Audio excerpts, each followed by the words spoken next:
Welcome to the Murfreesboro City Council. It's February 13th. This will be the Valentine's edition of the Murfreesboro City Council. Randolph Wilkerson with his Valentine's radio voice is going to, I'm just kidding. So, all right, if you will, bow with me and we'll say a prayer and then do the Pledge of Allegiance. Father, thank you for this day. Lord, we thank you for our families. We thank you for our loved ones. Lord, the ability that we have just to be here and to be able to serve our city. I thank you for each one of these council members and the dedication that they put in. I pray a hedge of protection around them and their families. Thank you for our staff members, that you continue to be with them and their families and the things that they have outside of this city. Lord, give us the grace and wisdom to make the decisions that are best for our city. We love you and we praise you. Amen. Pledge allegiance to the flag of the United States of America and to the republic for which it stands, one nation, under God, indivisible, with liberty and justice for all.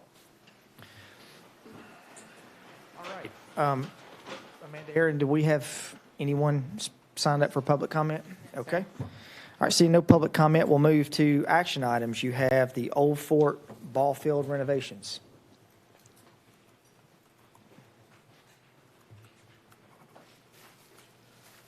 Good morning, Mayor and Council. Thank you for the opportunity to bring this item before you today for consideration. It's the agreement with Musco Lighting and a CIP funds reallocation request for the ball field lighting renovations at Old Fort Park.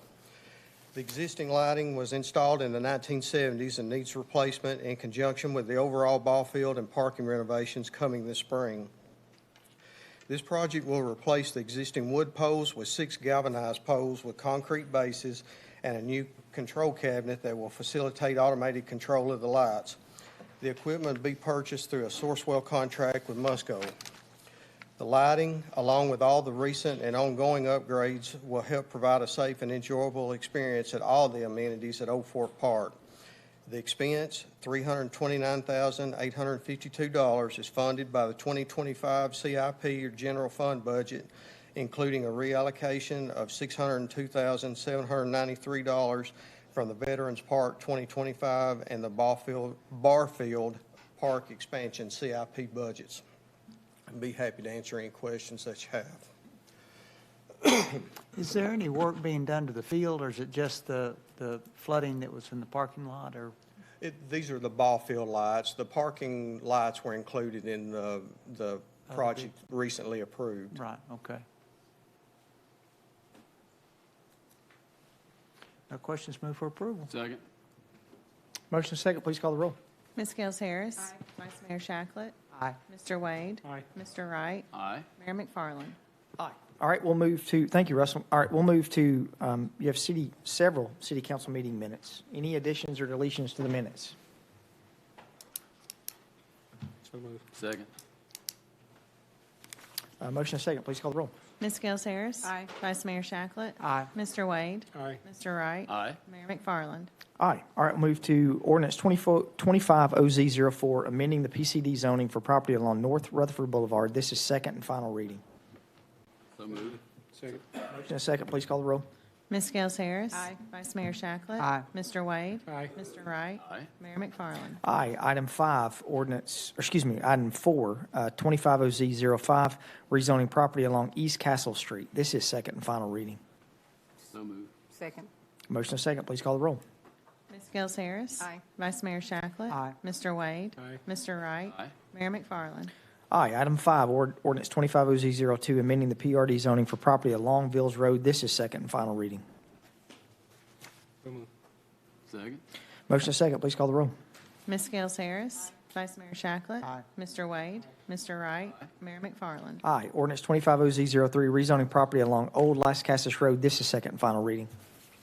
Hey, Mayor, you got somewhere to go? You're reading kind of fast today. I mean, so moved, but I just noticed that you're reading kind of fast today. I honestly was turning around to get my glasses because I can't read.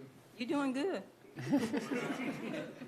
All right, we had to have a sarcastic motion. Second. All those Still counts. please call the roll. Vice Mayor Shacklet. Aye. Mr. Wade. Aye. Mr. Wright. Aye. Mayor McFarland. Aye. Reallocation of CIP funds for pipe replacement in Kingdom Ridge subdivision. Engineering. Chris. Speak slowly, Thank you, please. Mayor, members of the City Council. 2004 60-inch plastic drainage pipe was installed at the rear of the properties located on Pillar Drive as part of the Kingdom Ridge subdivision development. Upon recent inspection, staff identified 3 critical areas where the pipe has failed. As a result, the pipe will have to be replaced to ensure the drainage system maintains positive flow. We plan on replacing that with concrete pipe. In an effort to manage and reduce costs, the street department has agreed to install the pipe, and we'll use our annual contracts to purchase the pipe and also build the junction boxes, and I might also add purchase the bedding stone for the project. We're asking for the reallocation of $250,000 for this project. With that, I'll be happy to answer any questions. Any questions for Chris? Move for approval. Second. Motion is second. Please call the roll. Ms. Gales Harris.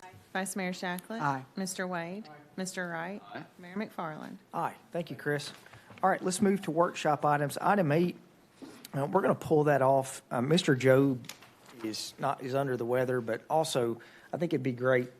The audit's such a big portion of our letting people know how the finances are inside the city. It'd be great to do that at a night meeting, so that way a little more people will be able to see that. So not saying people are not watching this meeting, but that's typically how we've done that. Let's move to Keystone. Item 9, Keystone Broad Street redevelopment amendments and overview. Mayor, Council, thank you. This is an amended and restated agreement that we've been working on for the past few months on the Broad Street redevelopment. We've got Matt Taylor and the HRP team here, Mr. Harney, Bart Klein Sweeney. I think Matt is going to go through the presentation with you to kind of review the changes that we've made. Understanding that I did send you all an email out, I think, last week that kind of gave you the presentation and also tried to highlight some of the changes, but we wanted to open it up and let you all ask questions of the team if you have any. So with that, I'll let Matt start.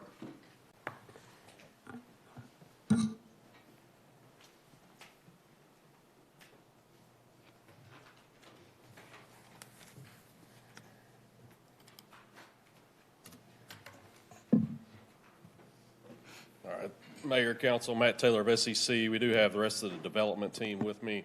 The design team, Mr. Bart Klein, the architect, and Mr. John Harney. And then we have all the HRP, the actual developers on the project.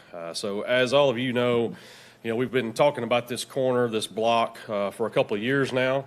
In April of last year, you all approved the development agreement and TIF agreements. Since then, we have been working on plans. We have been working on financing and been receiving feedback from those financial institutions and receiving budgets. We've also talked to the city about lumping in more infrastructure improvements with the project, so did want to take the opportunity to go through that and let you know of the changes. So we have a equity partner selected and engaged. They've committed to provide a substantial portion of those funds for the project. The drawings for all the buildings except for the hotel have been about 25% completed. Those have been priced by a local general contractor to establish a budget. And then that's really what we went to start going out to the markets to talk to equity partners as well as our financial partners for the rest of the funding. The development team has selected R.G. Anderson. They're a local, Middle Tennessee general contractor. I think they've actually been on a couple of the city's school projects, if I'm not mistaken. They will provide our pre-construction services for the project. We have continued our negotiations with WGNS. Those are at about the 99-yard line. Really, it's a matter of us getting this part done, and then we'll finalize that formal agreement with WGNS. We've also been holding regular staff meetings with staff Some of those are with just legal side, some of those involve the development team and design team, but those have been regularly ongoing throughout the process.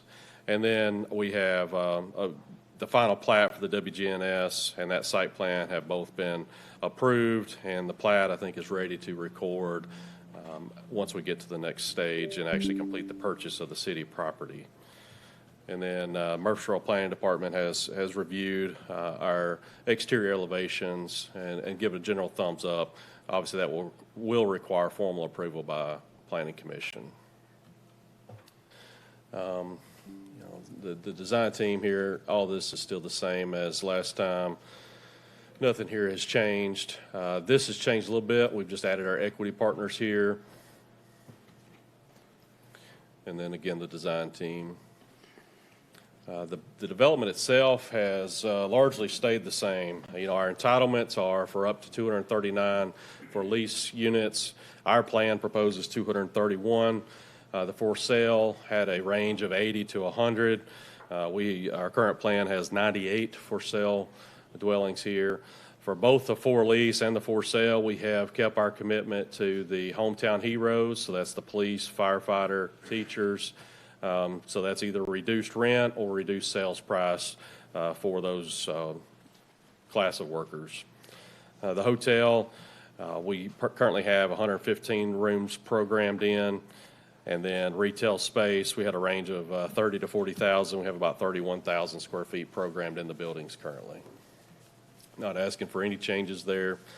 This is just refresh your memory on what we think this looks like at a bird's eye view. Again, the blue on the, I would call that the condo building. If the pre-sales go well, that will be extended up to a 5th floor to achieve that 98 units. Again, same site plan, same general layout. Hotel still at the intersection of Vine and Broad. And these are just purely blow-ups of each of those. And then looking back at our corner at Broad and Church, this is looking along Broad into the development. This is really the entrance into the lower level of the city parking garage. And then this is the hotel on the left, so there'd be Vine further to the left there. And then the elevations that we have worked through with planning staff. And this would be, I'll call it the condo building. Those elevations, the top view there will be what faced the city's parking garage. And then this would be where the empty parking lot is across from NHC. WGNS would be the left-hand corner on the upper view here. And again, that building site plan and architecture's all been fully approved by the Planning Commission. And then this is the rest of the building on that block. The economic impact plan, really this is probably where the meat of the changes have been in that really as we went out to market to talk to financial people, the language inside of the TIF agreement, development agreement, made every building relied upon the other buildings. And so if one part defaulted, everything defaulted. And that was just unfinanceable. And so that's really the meat of the language that's been changed. And so whenever you get into the economic impact plan, that's really where the changes have been, is that if the hotel may not start until or open until 2030, depending on when that partner comes online, that is really the changes here. I think the valuation of the project, the TIF term and the TIF cap on dollars, all that has stayed I believe, identical to what was previously approved. It's just a matter of when the hotel comes into effect there. And this is just showing when if the hotel's starting in 2030, how those dollars are affected. This is generally the same spreadsheet that you saw last time in regards to annual tax receipts, just played out over the life of that TIF. And then had several exhibits that went with the development agreement. Several of those had to do with public roadway improvements. And so we have kept our commitment to improvements along Church Street as well as the intersection of Vine and Broad. This year, we have added additional turn lanes along Broad Street that will become part of our project, as well as additional restriping and repaving along South Church Street going back toward I-24. And then I think we added a turn lane at the intersection of Broad and Vine, coming from the bridge over Broad there as well. So we've added substantial public improvements into our development agreement as part of this revision as well. And then schedule-wise, this is the previous schedule. This is the current proposed schedule. Essentially what this does is it delays the start of WGNS and the finish of WGNS by, I think, approximately 8 or 9 months. And then the completion of the rest of the project, it delays by about 6 months, give or take. And that's really a function of, renegotiating, having to come back with the revised development agreement. But as far as terms and how long each one would take, all that has relatively stayed the same here. These are just some more legal exhibits. Essentially, we would not purchase the hotel parcel at this time. We would have a 2-year option to continue to pursue that hotel developer, operator, partner, however you'd like to term that there. At which, after that 2 years, the city could sell that to whomever. We've also outlined inside the revised development agreement the purchase price for the land this way, as well as a future price on the hotel parcel itself. And this really details that. And so the total purchase price would remain the same. Essentially, we've just pulled out the hotel parcel to be about $550,000. From the overall $5 million price tag before. And then the class of hotel has not changed. We've not tried to cheapen that at all. That same commitment is inside this development agreement.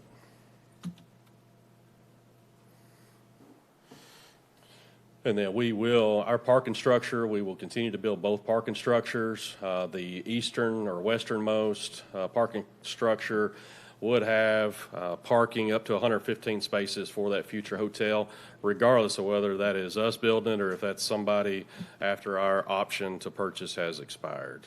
And so we would be building those regardless.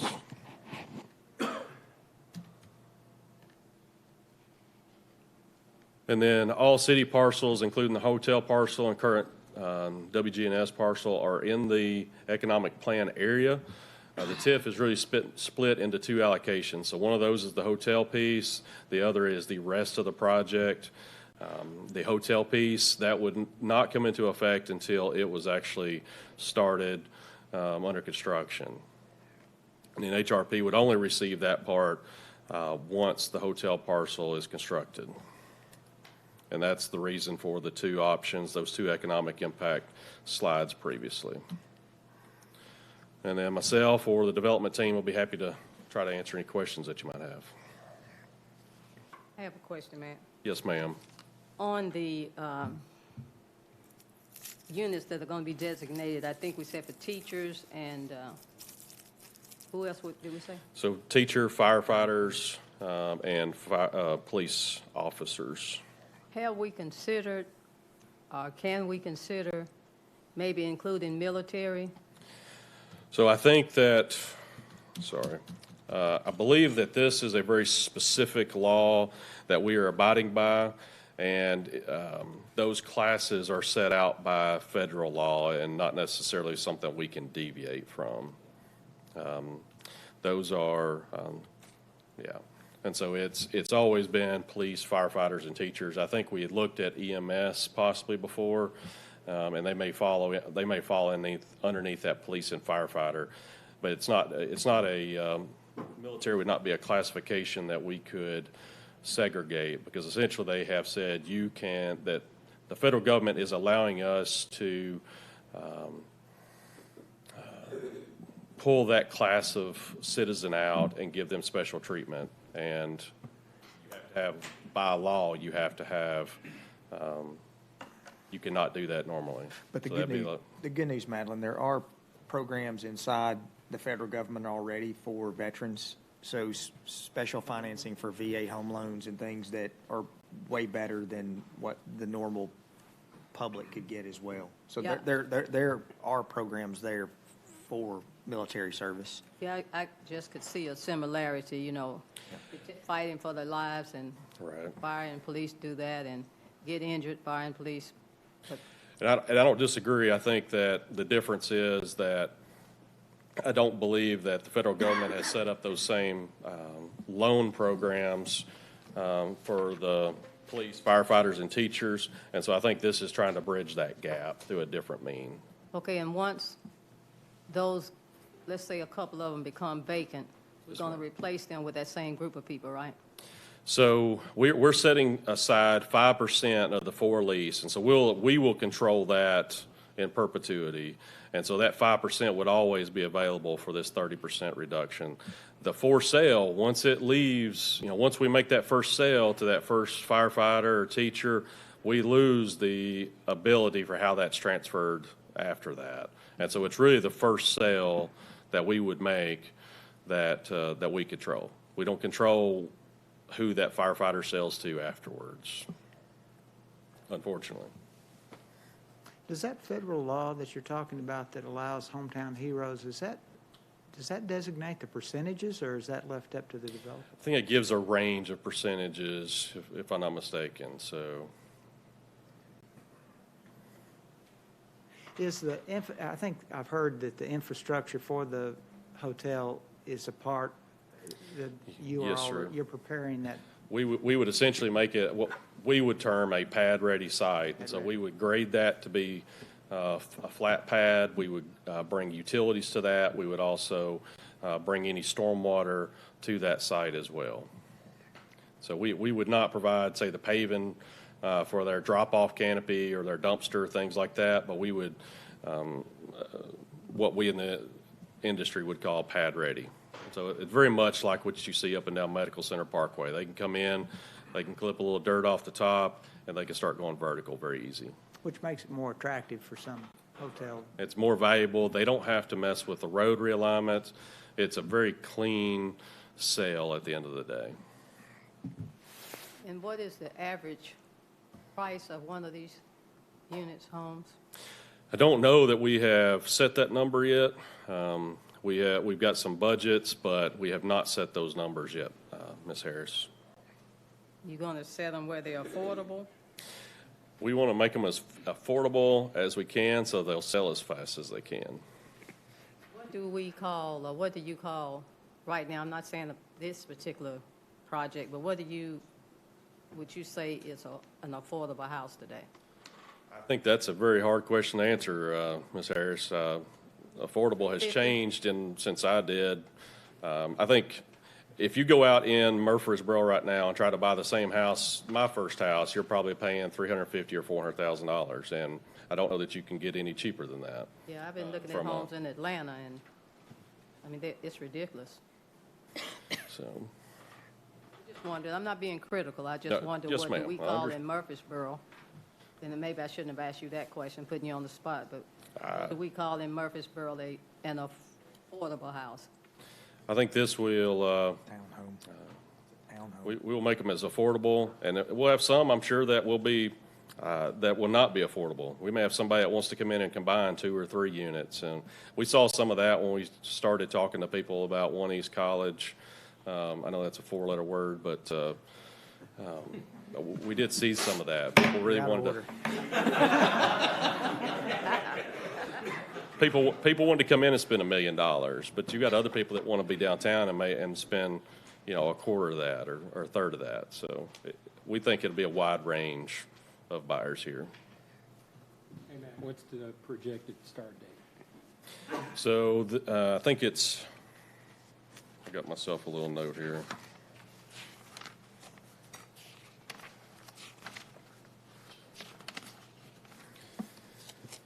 So roughly, WGNS would be the first thing that gets started, and that would start in September of this year. And then the bulk of the project would move from an original start date of November of this year to April of next year. And that really, it'll take that amount of time to finish up the design as well as get it out to bid. I'm sure we'll go through a couple of VE rounds. Feels like every project has that these days. So, and then about 18 months of construction on the larger portion of that project. So that'll be sometime in late 27. So we feel, when I say we, the developer feels comfortable, and we as a city, that the Church Street, the parking lot will start third quarter of this year. It would be, so that would be when WGNS would start. The rest would be in April, roughly April of 26 is when it would start. So is WGNS freestanding? It is going to be freestanding. It's going to look like it's part of the of the rest of the building, but it's going to be built completely freestanding to begin with. Okay. And we have to do that to get them moved so we can get everything else on this block started. Okay. But the public will see construction starting September? Yes, sir. Okay. Could you speak just a little bit to, once this is built, how the property is going to be managed? So there'll be a couple of different ways to manage that. And so the condos will have their own association through an HOA. They will have different, they will have different fees. They'll have different amenities. Some of those will be private for just the condominium owners, as well as some of their parking spaces will be either sold or dedicated to them specifically.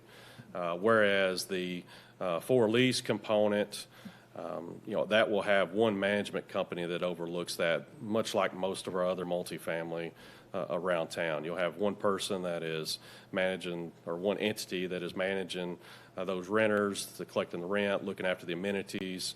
But at the same time, you've also got this overarching owners association that would look after everything.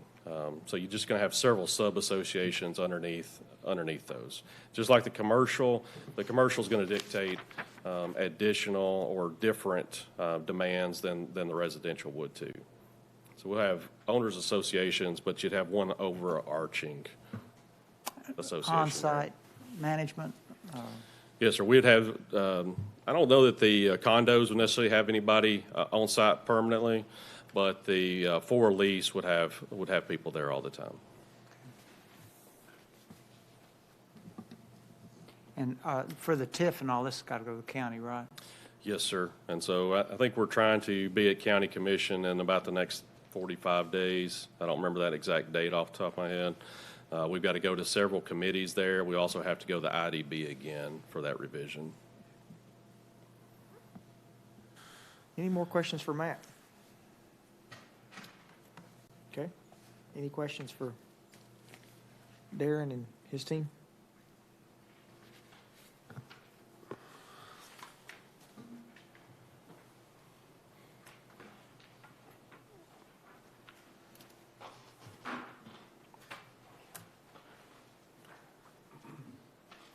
Mayor, I can give a quick kind of rundown on the next steps, at least pertaining to the city council. Introducing you to the amendments today, just for your information, so you can kind of marinate over those. February 27th or March 6th, we're looking at bringing you the finalized development agreement and the purchase and sale agreement for you all to approve.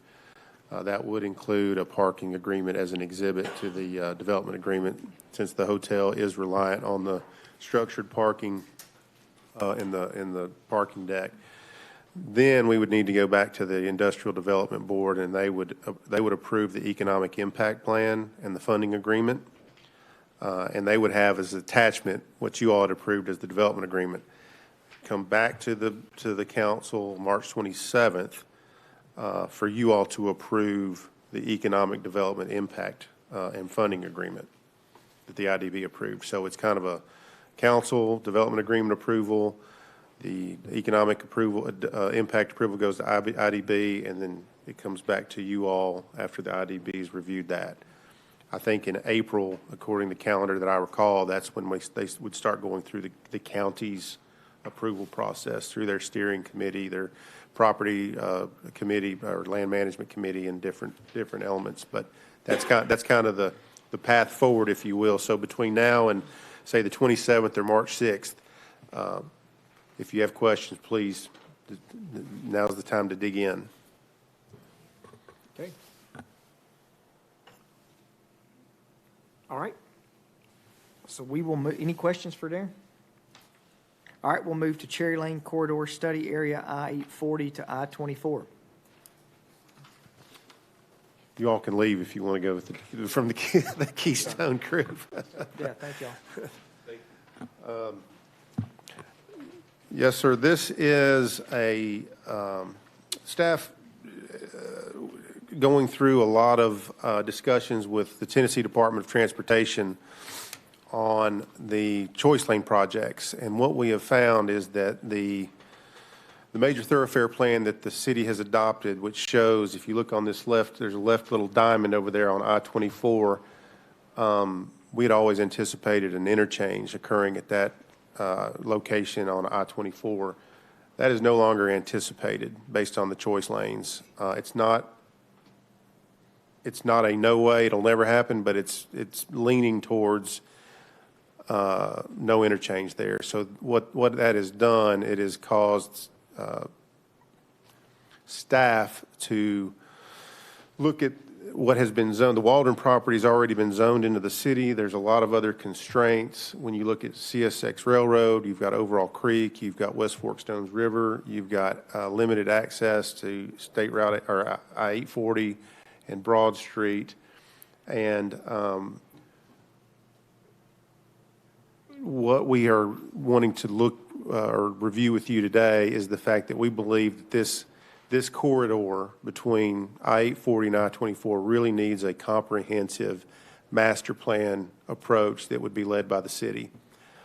We're concerned that if we do our normal order of business where developers come in and we do a piecemeal type processes, which is what we typically do. We always try to have a master plan. We have our future land use map, but we typically look at developments on a very small micro scale view, and we want to look at this in a more macro scale. So this is the area that we're talking about looking at that is affected by this Cherry Lane corridor. So you can see it's a pretty broad range or wide ranging area. And I've created this slide just to kind of show, this is all that in blue. You can kind of see the I-840 interchange that's proposed at the Cherry Lane and the future Cherry Lane. All that blue is 100-year floodplain. So there's a lot of low-lying area here that's going to be affected that we believe just needs city leadership, if you will. So this is the limited access that you see for this area. So a lot of these properties, it may appear that they are easily accessible off of Broad. They are not because of TDOT's limiting the access off of Broad Street. So again, this is the area that we're wanting to look at. This is what we would ask, and I'm kind of on a bubble here about whether to ask for you all to make a motion today to pause development in this particular area until we can bring forward that master plan, or whether we just give you some time between now and the next step would be to bring a proposal from, I think we have a team of folks looking at master planning and studying this area, and we should have that proposal within a couple of weeks for you all to approve. But at some point, we would like to message to the development community that we are looking at this comprehensively and that we do need to pause kind of our normal standard development practice. Now, I say that, and then I have one area here you can see that's highlighted in yellow. This just came up this week. This is an area on the Waldron property that while we had it initially in the study area, when we went back and we met with the landowner, it actually has access to sewer and it has access to Florence Road, so transportation access is not affected by any of the constraints I just mentioned to you. So in this particular case, we would think it would be fine for this type of development to proceed. And I think there's probably other areas in that massive area we showed you that would be in this similar situation. So what I would like to do is to say, let's suspend the development approvals for this entire area. And if staff does come along areas that really aren't affected by the constraints I mentioned earlier, then we would bring those back to you and ask for you to approve us moving forward with them. So I know there's a lot of information, and I'll go back to the bigger area, but we just feel like this is a 50-year decision. And if we don't lay out the transportation network and the utility network to serve these properties and see what areas are going to be affected by that limited access and that floodplain and floodway for those, the river and the creek, we just think it's important enough for us to halt for a few months to study it. But so I'm open for questions, and I know Sam, several of us here, we've met on this, Greg, and I don't know if Ben's here. Yeah, over the last 6 months, there's been a lot of discussion with TDOT, and some of this, really most of this, goes back to the Choice Lane project that is going to be studied this year, out for bid. Jim, tell me if I'm wrong on this. Out for bid in 2026, hopefully under construction in 2027, to be completed in 2029 to 2030. The area that you're seeing on 840, or not 840, but 24, where this property is located, Darren, if you could go back to that other slide, you can see where it has the Dismukes property. That was originally slated to be an interchange there, but there's been concerns that that interchange and some of that property is too close to the interchange with 840. We're in phase 2 of the TDOT Choice Lane project, so there's not even anything under really design in phase 2, but what TDOT is saying that the developer who they choose more than likely would want to do phase 2 because it's mainly just grass medians, so it's really the easiest part that you could do that. The problem with that, the interchange that was planned on the Dismukes property or in that area directly affects what's going to happen with Cherry Lane on 840 and crossing Northwest Broad Street, because you've got to cross a CSX rail line in there at the same time. Mr. Griffith had made the comment, which I think was eye-opening, that as designed right now, that intersection that would be at that Broad Street development would be an F-rated intersection 20 years from the moment that we construct or design that intersection. So it really brought up with the conversation of the Horde property that is that's south, where there's most of y'all have been contacted or met, where there's a possible 2,000 units to go on that piece of property. Then there's been development coordination or contact about the property to the north for distribution.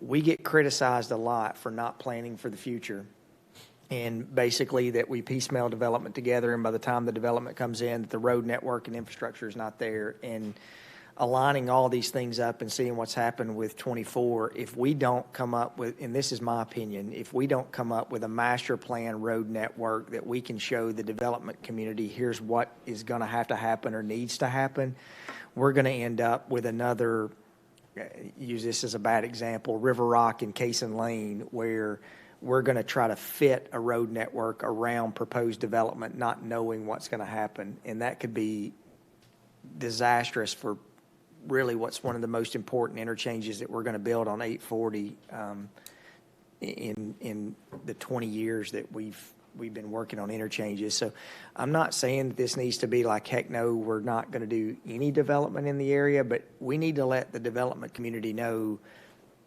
we've got to come up with an overall road network that we can say, here's what we're planning on, and then everybody else design around that road network. So I think that's what the team's going to do. And look, this is not that the city was trying to stop someone from developing their property, but the last meetings that we've had over the last couple of months with TDOT on these choice lane projects, it's going to be significant on what happens at our interchanges inside the city of Murfreesboro if we're not planning on what's going to happen with our road network. And when I say significant, I mean, I think the majority of our residents were thankful for our interchanges, but the majority of our residents are not as focused on I-24 as what happens when they get off of I-24, and not being able to move around our city because we didn't plan for it is something we really need to consider. Just kind of a point of fact to that, this is an exhibit for the Waldron property. You can see on that west side, that CH and CF, to use Sam's term, that's overzoned right now. And if we don't get that in, that was zoned, annexed and zoned in anticipation of an interchange to make that area on the west side of the property commercial fringe and commercial highway. That's not an appropriate zoning if that interchange does not happen. So there's just some land development considerations with the potential loss of that interchange that we have to consider. And the other consideration too, if we go from an interchange to a flyover at I-24, that has a direct impact to Blackman Road, the school network, to Baker Road, to the interchange that we're building at Manson Pike and Blackman. So all of this there's probably not another area in Murfreesboro that has as much undeveloped land that we have in this corridor. And we really need to plan out, almost like what happened with Veterans Parkway with Rutherford Boulevard, that we plan the road network and then everybody else can develop around that. And I'll channel Jim Kerr for a second, but there's the option of a flyover bridge over I-24, a full interchange, and then with the smart lane, there's actually, I guess, some type of hybrid smart or choice lane interchange, which is, I guess, a little more limited in what it can do. So trying to, and in any of those scenarios, I think you're talking, if we got approval for an interchange today, Jim, how long would it take? I mean, it'd be 10 years. Well, I mean, I'm just saying there are folks that are really wanting to move forward today, but we have, with TDOT, we just don't know where we're going to, even if we had their approval, and that choice being on the phase 2 of the choice lane project, that is totally contingent on the developer getting through phase 1 and electing to move forward with the phase 2, which is really from Sam Ridley Parkway to 840. And like I said, those alternative traffic concepts that they're pulling together, phase 2 is it's an 8-mile section of I-24 it's still under a what-if scenario. So we've just had, I know that Ben and Greg and Sam and Chris have been challenged talking with folks in this area about what's going to happen, what can we do, what we can't do. And it's been very tough conversations because we don't really know. The TDOT choice lane project has really kind of thrown us into a little bit of a major gray area. So we just want to maybe back up and look at it on the larger scale. Is the master plan study all going to be done in-house? Is that what No, we're going to be bringing a proposal. I think there's a team. I don't want to name names, but I think there's 2 or 3 consultants that we're having team together to come in to look at, that have expertise in planning and transportation and traffic, and we'll need to look at utilities as well. How long do you anticipate that taking? I don't know if we've talked about timing. I mean, we would 6 months at least. Okay. That's how long the pause would be, about a 6-month Well, pause? right. Well, by the time we get Roughly? I mean, give us by the time we get it to you to review and get everybody on board and get going, I mean, it could be 9 months. Okay. I think we've been hearing in some of our town meetings That's what I was just getting ready to say. how much it is important for us to get to try to make some effort to get ahead of some of these development issues. And I think while this is a hard decision, it's an important decision for us to make in an area that's critical to the development of our community in the long term. Because I remember from my planning education at MTSU, failure to plan is a plan to fail. And so I think, doing this is very prudent for us to kind of try to, get a comprehensive look at what we want to happen in this area. And then let the development community kind of conform to what we have said we want to have happen. So, and a road system makes that, kind of helps give that design and express our desires. How are you going to circulate in this area? So I think that's very prudent for us to do that. I don't know whether we need a formal, Can you make a motion? something formal from council, or is this enough? Well, It would probably help if we just made a motion to suspend until we get through the master plan. all right, I'll make the motion to suspend. Are we doing 6 to 9 months, just to put a term out there? Let's Just say in 9 case. months, yes, sir. All right, 6 to 9 months to suspend. Second. Motion and a second. Please call the roll. Ms. Gels Harris, Yes. Vice Mayor Shacklet, Yes. Mr. Wade, Aye. Mr. Wright, Aye. Mayor McFarland. Aye. And Darren, it would be good, since I know we're all going to get asked questions about this, it would be good for y'all to, we'll vote on the proposal when that comes to us, but it would really be good to have a specific timeline on what that's going to be, so that way we can communicate with the entire development community. Here's the timeline you can expect. Let us work on a communication memo to the stakeholders, and we'll run that through council to make sure you're okay with it, and we'll try to put some timing to that.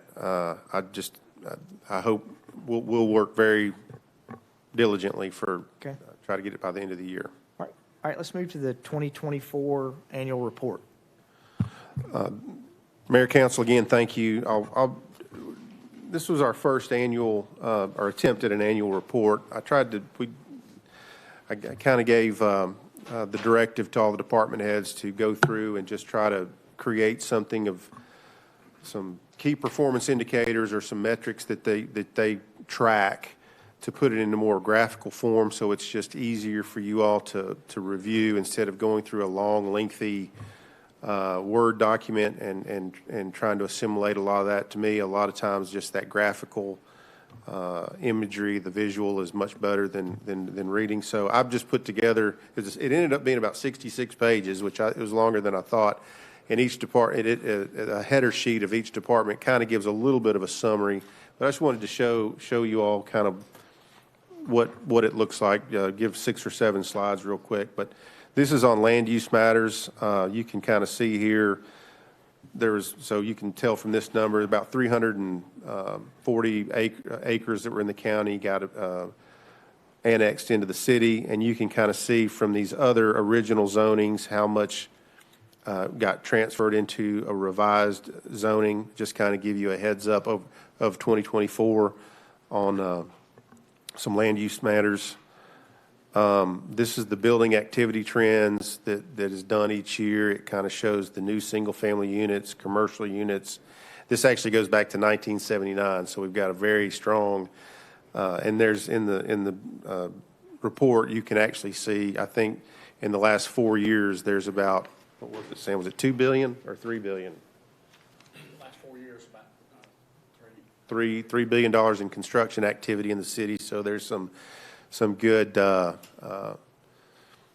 financial metrics in there as well, but this just kind of shows you the trends. You can see here, just of note, the apartments, you can see here the last several years, we did have a little, these are really what I would consider projects that were grandfathered in before the sewer allocation report. But this past year in 2024, I think we had 69 units or 70 units come online as far as multifamily. This shows the signal count that we've increased in our traffic. We have 169 signalized intersections, and it's just noteworthy to note that 83 signals have been upgraded in the last 5 years to the most up-to-date technology. You can also see kind of the lane miles paved over the last 10-year period. You all have seen this at the recent town halls, showing the crime statistics and comparisons that Chief Bowman's reviewed using the new technology. The Real-Time Crime Center, you can kind of see these reductions in the different types of crimes. Very good trend. For fire department, you can kind of see how the number of calls have increased over the last 5 years, and the total apparatus responses have also increased. Employee turnover rate. There's a lot of human resource information in the report for you all to see. We hope that turnover rate continues to decline with our pay plan that you all approved at the end of 2024. And of course, some of that we're seeing it right now at the beginning of 2025. Training and development just kind of shows a citywide training. All those increases are good in engagement hours. Website and media podcast trends. Again, this shows you kind of a multi-year trend on the website page views, the social media followers, and podcast downloads. This is from Parks and Rec. Kind of shows the revenue trends for the Sports Com, Patterson Park, Adams Tennis, St. Clair Senior Center, and the Richard Siegel Soccer Complex, which you can see kind of the Richard Siegel Soccer Complex in FY22 really kind of took off. Assuming that's because of the new soccer field that was the covered soccer field that's out there that was recently constructed. This is stormwater. I just wanted to put this in here. This is the number of they had 28 events, and they have a public participation, I guess, key performance measure that they try to keep up with. So again, they're touching a lot of folks on how to clean up streams and do stream side plantings and so forth. So I'll stop it at that one, but there's a lot of more information in the report if you go through it. It's again, it was our first year attempt, and I think we'll get better at it as we do it year to year to year, so you all can start seeing those trends, which I think once you start seeing trends, that allows more of a strategic mindset, and then you can start really looking at that you can use these to launch off and try to predict that next 3, 4, 5 year trend, so you can kind of anticipate and get in a more proactive position. So that's it for the annual report. Any questions for Mr. Gore? All right, great work, Darren. All right, let's move to airport projects update and other matters at the airport. Mr. Gerke.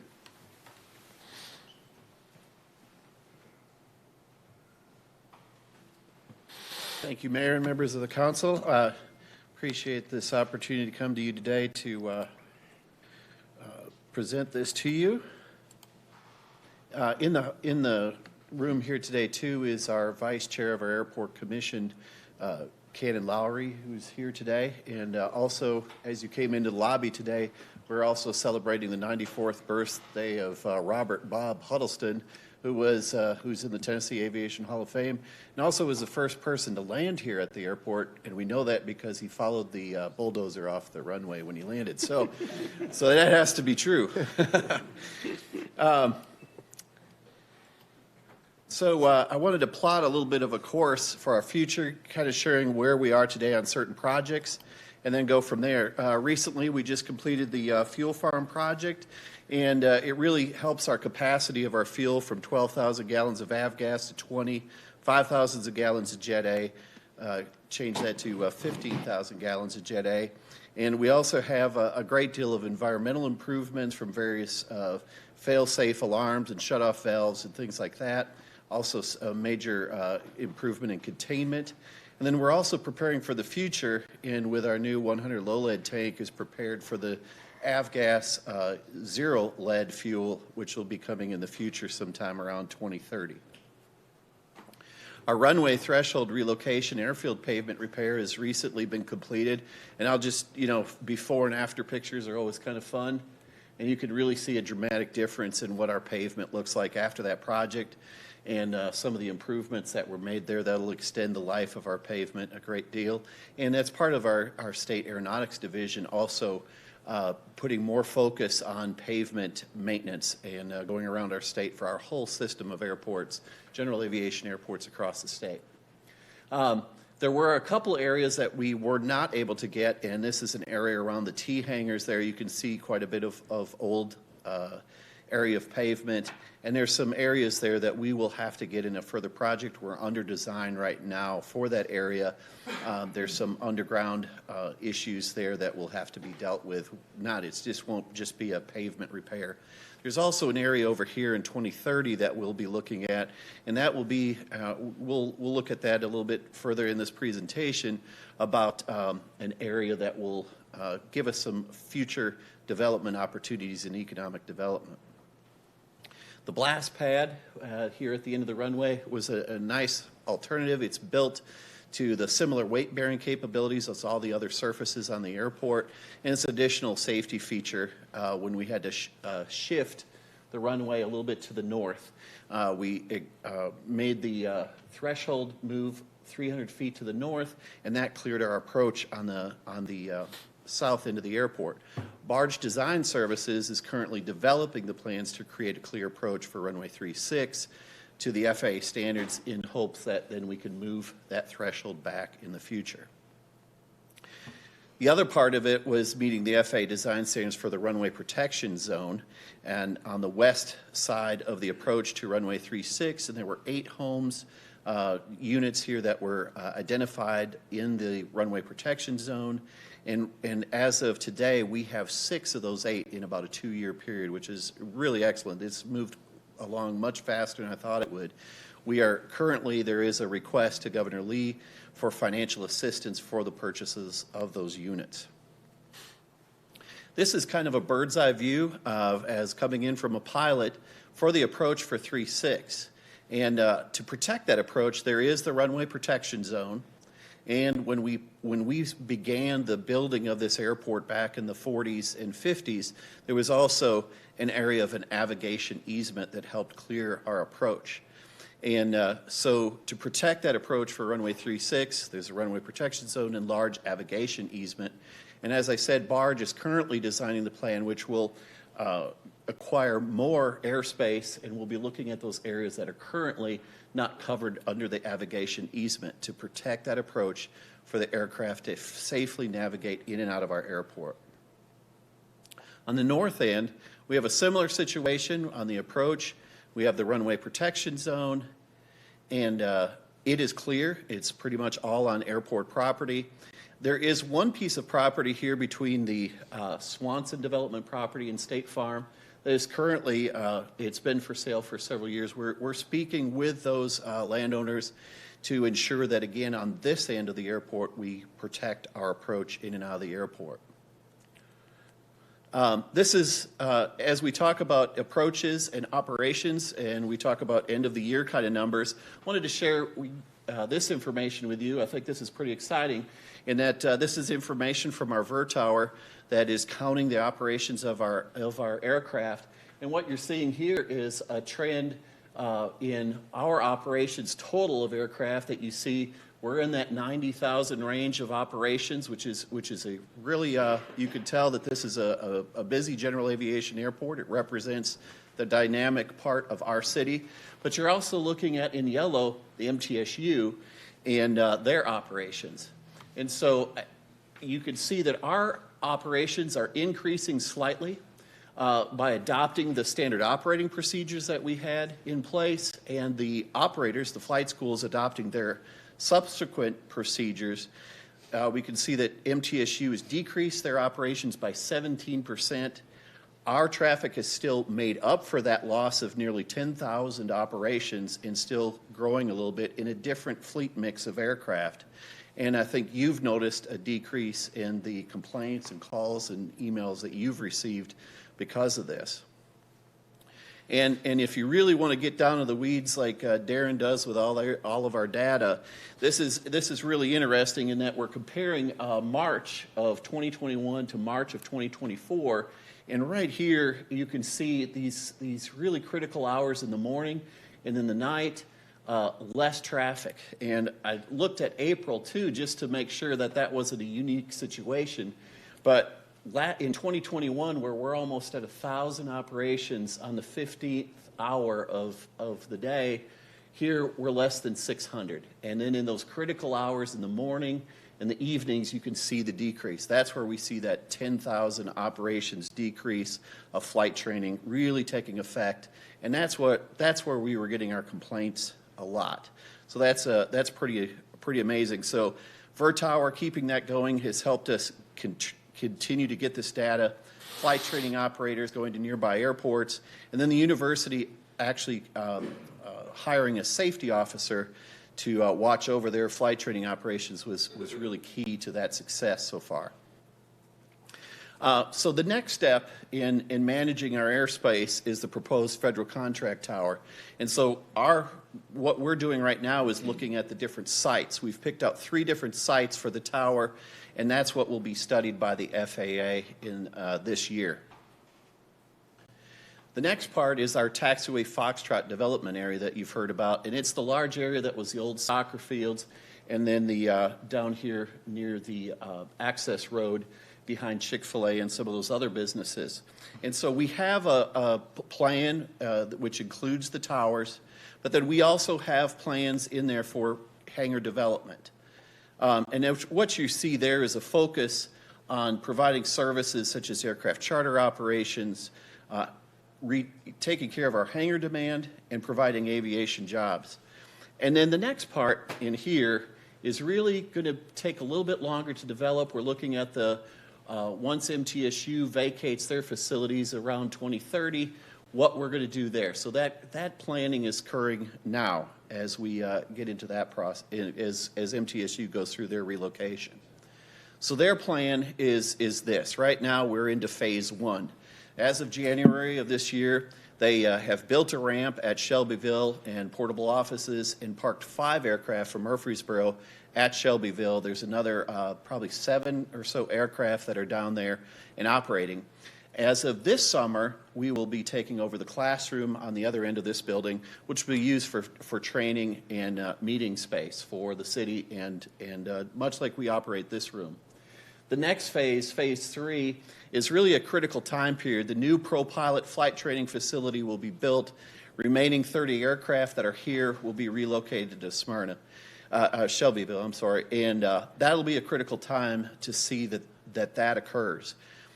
Because the next phase then is there's not enough money right now to build all of their facilities, so they're having to request more money, and that is for their aircraft maintenance labs and classrooms and hangar facilities to be built, and all of the unairworthy aircraft that they work on for their labs will be then relocated to Shelbyville. Their master lease ends June 31st of 2031. So as you see that Foxtrot development in hangars, that's really that economic push to not only replace the revenues and things like that we receive from MTSU, but I think really put the airport in a good economic position for the future for continued self-support of its operations. Now the federal and state funding is a huge question. The federal bill money ends in 2027. We're not sure what the next program will be. And our state funding right now from meeting with all of our general aviation airport managers and communities, we're really short about $75 million in the state budget to maintain the economic development and maintenance of our general aviation airports. A lot of the money is going to the air carriers, Nashville in particular, and general aviation is being let out. So a lot of our funding that we have to be very creative here within the city of Murfreesboro. So just a summary, we're focused on our maintenance and safe operations here with some of these projects that I laid out for you. The economic development is occurring as we look to as we acquire the facilities from MTSU and in the federal contract tower to help businesses and attract businesses into Murfreesboro. And then budget and finance, we're going to have to continue to identify and advocate for new grant opportunities and work with the federal government and our state government. And then working with our finance department and city staff for financial planning and annual budgeting to support these types of endeavors and opportunities that will be presenting itself through our airport. I'll be glad to have any questions that you have at this time. Any questions for Chad? I was reading over this proposed or summary, at 91,000 operations, if we figured, and I think this is probably high, that there's 85% of the days in the year that you could fly, that's like 310 days, which is probably a lot less than that. But that puts us at roughly 300 operations per day, which in a 14-hour period is about 25 or 26 operations per hour at a general aviation airport. So we have a really busy airport. I mean, in comparison, Knoxville, their 2023 operations, and taking into account they have 2 runways that are double the size of ours, it was 100,000 is what Knoxville did in 2023, and we were, 91,000. So we've got a busy airport. And that's your numbers are right on, Mayor, because when we were in that 2020, 2021 range, and we were experiencing the problems, the complaints from pilots and complaints from our neighbors, when we were over that 500 operations per day for any length of time, a day or two, that's when we got complaints. Now the standard operating procedures are in place, and we're constantly at that 300. Occasionally, after a period of rain and storms and the students are catching up, we'll hit that 400, maybe 500 for a day. But it's typically in that 300 range is what we're seeing. Y'all have done a great job. All right, any questions for Chad? Thank you. Good job, Chad. All right, any questions on CIP transfers? All right, any questions on the December dashboard? All right, Darren, you've got other business, a draft MTSU service fee agreement for residential properties. Yes, sir, and we do have one solid waste other business as well, so it will be quick. So I wanted to bring this up. We've been working on this for several months with Joe Bales and Alan Thomas with MTSU regarding the 48 properties that are surrounding campus that have been owned by MTSU but are basically being leased out for residential purposes. So we went back and so that's Exhibit A. So using that exhibit, we determined that, and MTSU has agreed that there would be a service fee for $848 per property per year. And the university would not be required to pay that $848 if the property for any reason, they'd have to do it by December 1st unless they scraped, there was no structure on the property, or if it was converted for administrative offices, classrooms, or educational purposes. The way we came up with that amount, you can see in Exhibit B, this was using the impact study report that we had done back in 2022. But basically, it would be that the term of the agreement would be for 5 years. And by the end of that 5-year term, we would calculate a new number based on our actual expenses in 5 years. So within 180 days before the end of the term, we could recalculate that and enter into a new 5-year agreement.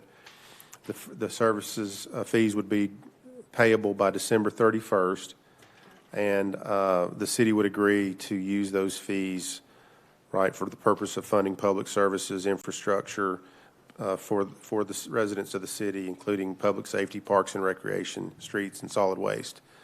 So this is draft. I'm not asking for any action today, but what I would like for you all to do, it's actually a fairly straightforward agreement that would allow MTSU to pay the city a service fee for the public safety, parks and rec, streets, and solid waste services that we do provide to residential properties. So I wanted to touch base with you on that real quick. if you have any questions, be glad to answer anything. A lot of work to get to this place, and I appreciate the negotiations and MTSU's willingness to work towards a compromise that's sustainable over a longer period of time, because this is one of those things we've needed for a while. Yes, they've been very good to work with. Second item. Yes, sir. Real quick, Russell has pulled together, we wanted to really make the council aware of the fact that currently the solid waste department collects garbage on 4 days a week, Monday, Tuesday, Thursday and Friday. It skips Wednesday for maintenance and washing and other operational needs. They're proposing to go to a 4-day pickup schedule, Monday, Tuesday, Wednesday, Thursday, and use that Friday as maintenance and washing and operational needs. Russell has a packet that shows all the affected subdivisions. I think it would affect about 11,500 residents. They'll still get their garbage picked up every week. It just would be on a different day. But we didn't want to implement that. We're starting to put, what are you doing, Russell? Putting stickers or tags? That's right. Yes. They're tagging their solid waste containers so that they're notified that their pickup day would be different than it currently is. So, again, wanted to put that on your radar, and if you want to see who's affected, Russell has a nice little, you've already been tagged? Yeah, we've been tagged. All right. Going from Friday to Wednesday. Okay, yeah. I think that's the deal, is everybody that had Friday is now going to a Wednesday. So he's got packets for you if you'd like to see who's affected, and if you get calls, which you may have already had. So we may be a little behind on notifying you all, but when, Available on the website as well? I think we can put that on the website. Darren, let's get our City TV 3 to do something story, just to really, we may have already done that, but to really push that out to everyone. My guess is the first person that, we put some signs out, but the signs are a little hard to read when you're going 10 or 15 miles an hour down the road. So it may be good to do something to really catch people's attention, to let them know. Agreed. You know, the first time somebody doesn't get their trash picked up on a Friday that gets moved to a Wednesday, we're all going to start hearing that. Well, So I'm going to expect Russell's probably going to exhibit some grace on some go-backs to pick people up that may have missed the new schedule, but there's a lot of, Russell does a good job of showing the kind of the enhanced benefits of, and the increase in efficiencies by making the change, and I think we'll get with, absolutely get with our communications group. Yep. Any other business from staff? Any other business from council? I have one small thing. We've had lots of discussion in the last years about the landfill, but I'm going to make a recommendation. I'm going to read off of this that would like the city's planning and legal departments to study and bring forth a proposal for annexing Middle Point landfill for consideration by both the Murfreesboro Planning Commission and the City Council. 30 years ago, in exchange for the city providing sewer service to the landfill, BFI agreed not to contest any annexation request for the landfill coming into the city. We believe we've reached the point where we should seriously consider annexation and how that annexation may benefit the city and its residents.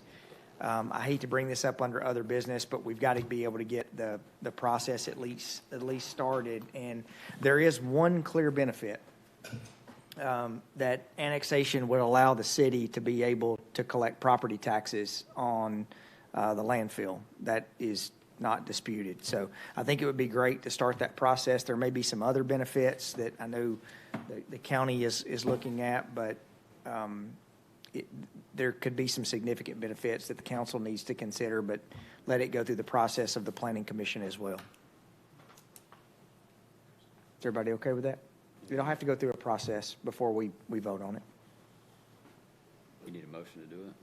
So the ability to annex it is in a contract, the original contract with Middle Point? The leachate agreement from 30 years ago specifically has in there that BFI or Republic, whichever Would not contest? they say they are at any time of the meeting, they will not contest annexation. Wow.